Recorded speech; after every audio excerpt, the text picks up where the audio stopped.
Welcome to It's My Rant and I Own It. I created this platform to give people a voice around the issues they care about and that affect them personally. Thank you for watching the show, and I hope you enjoyed it.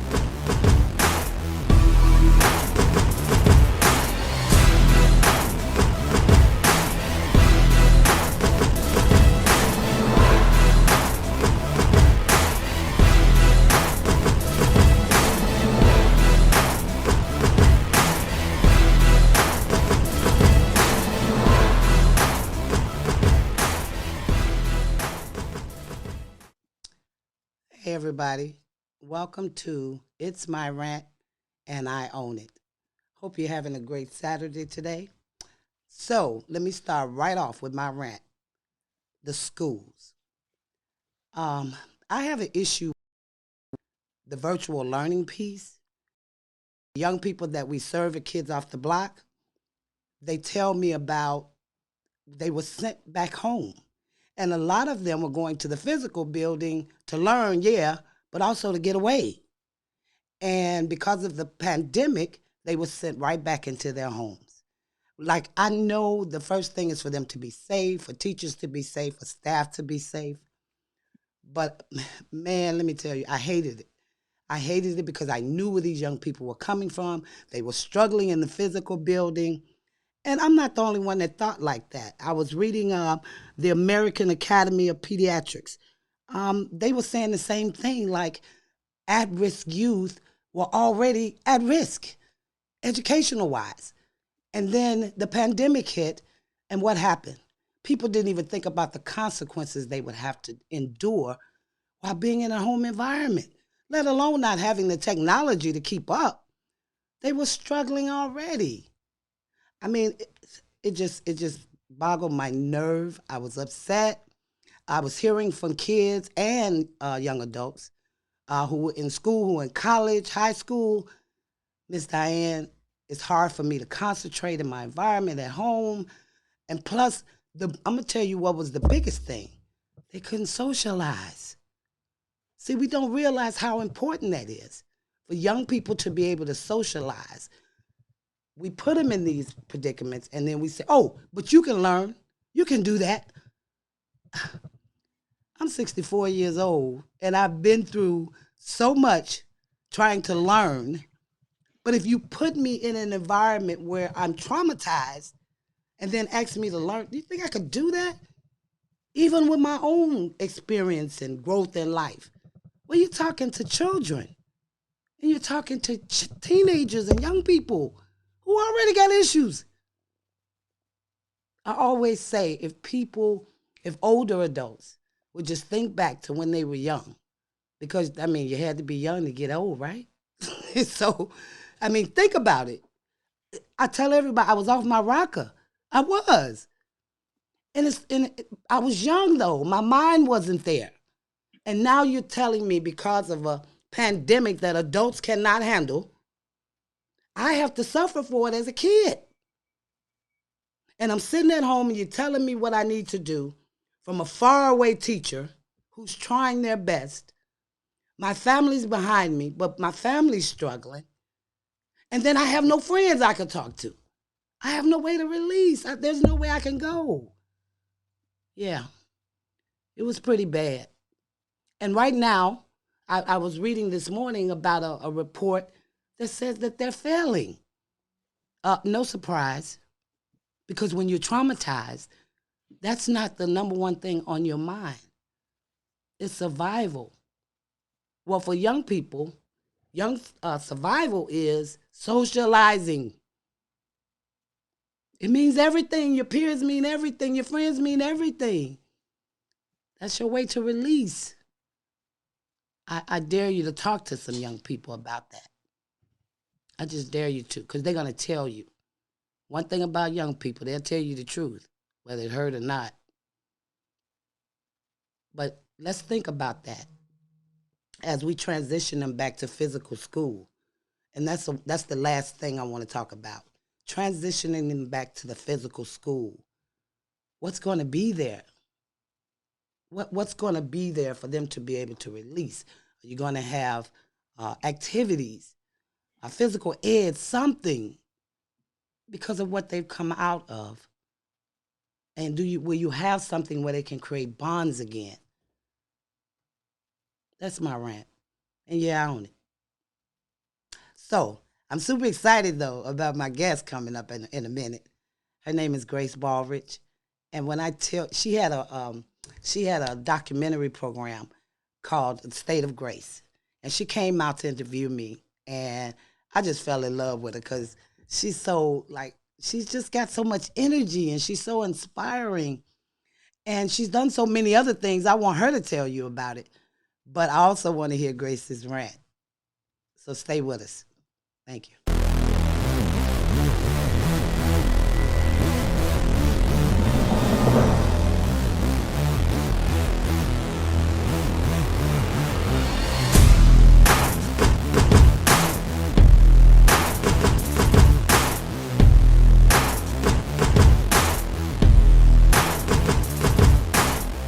Hi, everybody. So let me introduce this phenomenal. I personally, I can't talk about her without being inspired because after she did a show, she went on to do some amazing things, and I'm not gonna bust her bubble. I want her to talk about it. Hi, Grace. Hi, Miss Diane. Thank you so much for having me. I'm so excited to be here, and I could listen to you rant all day. I like wanted you to keep going, keep going, keep going. Well, I know we all have our own rants, and I can't wait to hear yours. And I know you got some because I be following you, and I be like, "That's a rant." But I want you to tell people, I didn't want to say it, I want you to say it, not only about your awards, but also about what you've been doing.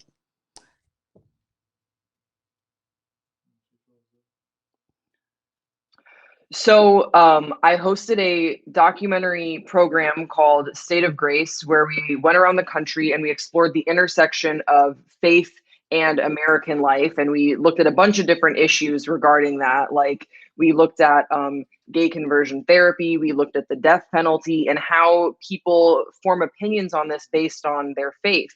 And we came to Chicago, which is where we met, because we were doing an episode on gun violence and specifically honing in on how uh, people will sometimes say thoughts and prayers and they don't tie that to any sort of activism. And so we Right. wanted to explore that, which is how we got to meet.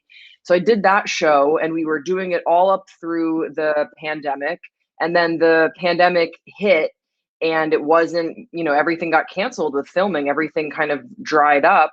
During that time, I started writing music. I'd been writing music, but I started taking it a bit more seriously. And I started writing about my experience growing up as a gay person of faith, feeling really cast out by a lot of people in my faith, in being a Christian and being gay, and how I navigated that. I released the record, and we went #1 on the Christian music charts, which made me the first openly LGBTQ plus artist to do so on a Christian music chart. So I've actually kind of changed careers in some way. I went from doing documentaries and now I'm touring and doing music. You're a So I've superstar.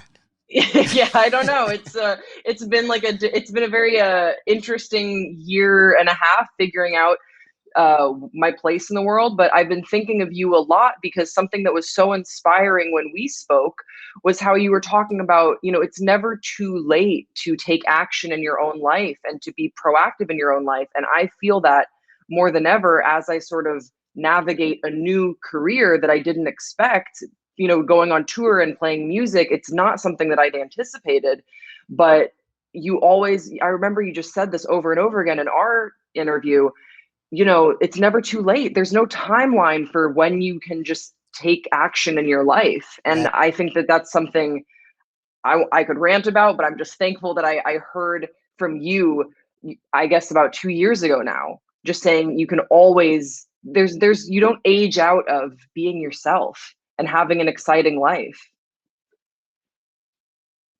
Rants. I can't wait to hear yours. What's Hmm. your rant, Grace? Okay, I would like to rant about Wi-Fi.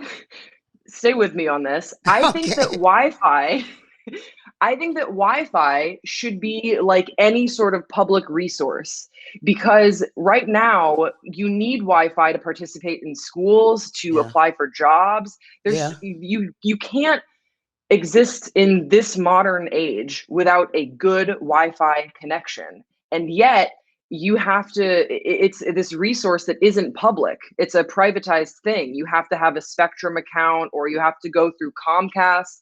Why don't we have like how you have like the water bill or something like that? Why isn't that every home, every apartment is outfit for Wi-Fi, so that we don't have kids going to Starbucks to do their homework to get on the Starbucks Wi-Fi if they don't have Wi-Fi at home? Wi-Fi should just be a public resource. Wow. See, that's why I love It's My Rant, because I never would have thought of that. But it's true. It's true. We need it. We can't even function.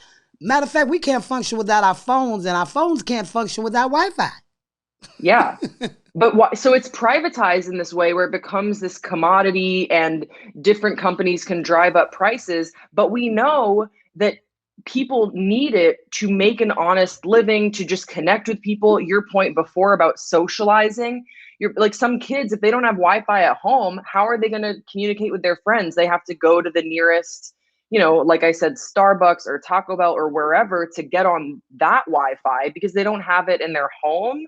I Right. think that this is something that I do think this could change in our lifetimes. We need to stop viewing Wi-Fi as something that is, that is very private, and view it as a public access need. I think Free. because especially during the pandemic, everyone was stuck at home. What if you got sent to work from home, but you didn't have Wi-Fi outside of the workplace? How are you going to work from home? Now that's a bill that you have to incur. That's That's right. not fair.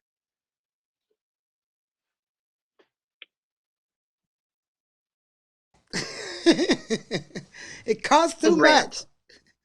So, what's next for you, though, Grace? Hmm. What are you going to do now that you've hit #1 and you got a new career? What are you going to do now? I'm going on tour this November on the Oh, West wow. Coast. So I'll be in Phoenix, Seattle, Portland, and a big blowout show in Los Angeles, which I'm very Wow. excited about. And I also am coming out with new music before the end of the year, and I think it sounds better than ever. I know I'm not a great singer. I've never said that I was, but I think I can write some good songs, and I'm really excited to share that with the world. And I think just add to the representation that if you're gay and you're a person of faith, that you're worthy and valid of expression and belonging. And I think Right. that that's something I'm happy to add to. That I strongly believe in that premise, because I don't think we're judges. We're not, and we're not Hmm. supposed to. Hmm. God didn't put us here to do that. He put us here to Yeah. love each other, support each other. And when Hmm. I met you, that was the furthest thing from my mind. I was so impressed with everything else that you do, until I didn't even think about that, because that's what we're supposed to do. We're supposed to look at each other as who we are, Hmm. not who we think that other people should be. And Yeah. so I agree with you. In Kids Off the Block, we had like three, when we first started, we had three gay young ladies, and I loved them to death. I took so many pictures of them, they asked me to stop. because because they were so creative, and they were doing so many things, and their voices wasn't being heard. And Yeah. really, when I tried to get their voices to be heard, I was kind of shut down then, because back then nobody wanted to hear it, you know? Hmm. So I really am glad that you're kind of taking the lead on things in that area. Your words, Representation is so important. I'm sorry, what'd you say? Just representation is so important. If Yes, you cannot see it, then you do not know that you can be it. And so it's important, if you feel confident enough to put yourself out there, just as you're doing, to show that there's a lived example of what you could be, of possibility. man. And there's so many possibilities. And it doesn't matter what age, where you come from, what color your skin is. Just, do you believe? And no matter Hmm. what you believe, if you believe in a higher power, if you don't believe, if you believe in yourself, if you believe in humanity, anything, You can get out there. You can choose to get out there. You can choose to do something about the things that you care about. And me, I wanted to rant about them because I feel that my voice can be heard in all kind of avenues, not just through Kids Off the Block or Fierce Over 40. Or I feel I have a lot of avenues I can voice my opinions about things, and maybe somebody will listen and change things, you know. But if I don't never say nothing, I gotta stop complaining.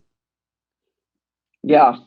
Oh yeah. I mean, it's the age old thing, which is if you aren't like if you're not going to change anything about it, then you don't really have a ground to complain about it. However, in your situation, that's why I'm so excited about It's My Rant and I Own It, because you're doing both.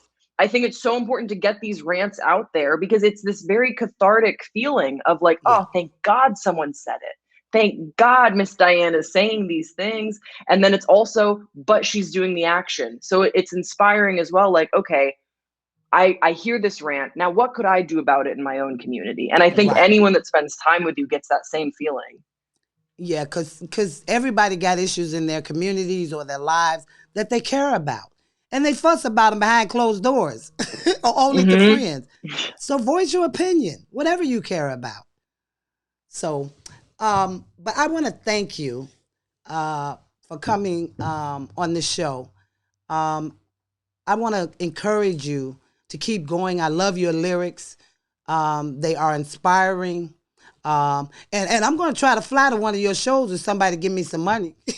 No, listen, Miss Diane, it is a goal of mine to come to Chicago and play a show in Chicago and hang out with you and visit you. Like I'm coming back. You don't come to me, I'm coming to you, All okay? right, I all promise right. you. I Sounds promise you. yes, yes. And I wish you, you know I do. I wish you all the best. I'm definitely going to keep following you. I advise everybody to follow her. Give give us your handles, Grace. Yes, you can follow me at Grace Baldridge on Instagram and Twitter. And you can listen to my music. My record is called Preacher's Kid, wherever you get your music. Follow her. I'm telling you. You will really be amazed at the things, because she does so many other things that she don't even talk about. She's just modest. But please follow her. Thank you again, Grace. You know I love you. I can't wait for you to I come to love you. Chicago. Thank you for having me. Thank you so much. So I hope you enjoyed that segment with Grace. I did. I want to encourage you all. You don't have to do anything. Well, first of all, anybody got any questions? Because I'm looking at my live. If you got a question, ask me now. I got a couple of minutes left. I can answer them. I promise not to rant about them. I'll just answer them. But I just want to make sure that you all know your voice is very important. Young people, your voice is important. Senior citizens, your voice is important. The millennials, who I have the hardest problem with the vaccines, your voice is important. So speak it out. The world really needs your input because, as you can see, the world is in disarray right now. But if you believe in a higher power, you know that the good is going to come out on top. That's what I know. That's what I know. That if I didn't have my faith, Diane Latiker wouldn't be sitting here. Diane Latiker wouldn't be doing Kids Off the Block or anything else. Faith is everything to me. That's my personal thing. And what I'm telling you is, if you believe in something, but yet something is bothering you, issues are bothering you, you got to do something. And if you don't want to do it, get with somebody that's doing it. It don't make you no less. I'm still learning. At 64, I follow anybody that's doing right, trying to do something to help others. I said doing right, though. I ain't no follower of people doing wrong. Get that right. So, but I just want to let you know before I go.